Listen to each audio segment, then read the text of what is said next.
കോതമംഗലം വിനോദസഞ്ചാരികളെ വരവേൽക്കാൻ തട്ടേക്കാട് അണിഞ്ഞൊരുങ്ങി. നിരവധി പുതുമകളോടെയാണ് തട്ടേക്കാട് പക്ഷി സങ്കേതം ഇത്തവണ സഞ്ചാരികളെ കാത്തിരിക്കുന്നത്. കാനന നടുവിലൂടെ പക്ഷിമൃഗാദികളെ കണ്ട് പെരിയാറിലൂടെ നടത്തുന്ന ബോട്ട് സഫാരി തന്നെയാണ് തട്ടേക്കാടിനെ സഞ്ചാരികളുടെ ഏറ്റവും പ്രിയപ്പെട്ടതാക്കുന്നത്. പ്രകൃതിയെ ഏറ്റവും അടുത്തറിഞ്ഞ് സവാരി നടത്തണമെങ്കിൽ വനം വകുപ്പിന്റെ നേതൃത്വത്തിൽ ഒരുക്കിയിട്ടുള്ള ബോട്ട് യാത്ര തന്നെയാണ് അഭികാമ്യം.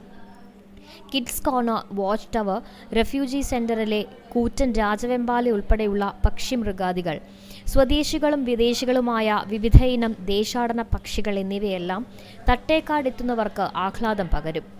ബോട്ട് യാത്രയിൽ നിരവധി പക്ഷിമൃഗാദികളെ കാണാൻ കഴിഞ്ഞെന്നും ഈ യാത്ര വലിയൊരു അനുഭവമായിരുന്നുവെന്നും വഴുതക്കാട് വിമൻസ് കോളേജിലെ വിദ്യാർത്ഥിനിയായ അഭിരാമി പറയുന്നു. ഞങ്ങൾ രാവിലെ ഒരു 9:30 തിരിച്ചതായിരുന്നു. നല്ലൊരു ആക്ടിവിറ്റി ഉള്ള സമയമായതുകൊണ്ട് തന്നെ അത്യാവശ്യം ബേർഡ്സിനെ കാണാൻ പറ്റി. ഇവിടെ ഇപ്പോൾ റിവർ ടേൺ ഉണ്ടായിരുന്നു, വൈറ്റ് ത്രോട്ടഡ് കിങ്ഫിഷർ കോമൺ പിന്നെ അതുപോലെ തന്നെ ലിറ്റിൽ ഇന്ത്യൻ കോർബറിൻ്റെ ഒരു ഫ്ലോക്ക് തന്നെ കാണാൻ പറ്റിയിട്ടുണ്ട്. ഇതിപ്പം 1 മണിക്കൂറത്തെ ബോട്ടിംഗ് ആണ്. വളരെ നല്ല എക്സ്പീരിയൻസ് ആയിട്ട് കാണുന്നത്.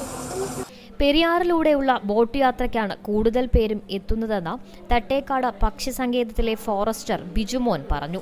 തട്ടേക്കാട് പുതുതായി സ്ഥാപിച്ചിട്ടുള്ളത് കുട്ടികൾക്കുള്ള കിഡ്സ് കോർണറാണ്. കളിക്കാനും വിനോദോപാധിക്കും വേണ്ടിയുള്ള ഒരു പുതിയ സംരംഭമാണിത്. അതോടൊപ്പം ബോട്ടിംഗ് ആണ് ഇവിടുത്തെ ഏറ്റവും ആകർഷണീയമായിട്ടുള്ളത്.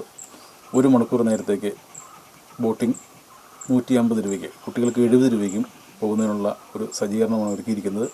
ഈ യാത്രയിൽ നിരവധി പക്ഷികളെയും മൃഗങ്ങളെയും കാണുന്നു എന്നുള്ളതാണ് ഇതിൻ്റെ പ്രത്യേകത. Zee Malayalam news, Idukki. ഏറ്റവും പുതിയ വാർത്തകളും വിശേഷങ്ങളും അതിവേഗത്തിൽ അറിയാൻ Zee Malayalam news app download ചെയ്യൂ. സന്ദർശിക്കൂ www.zeemalayalamnews.com.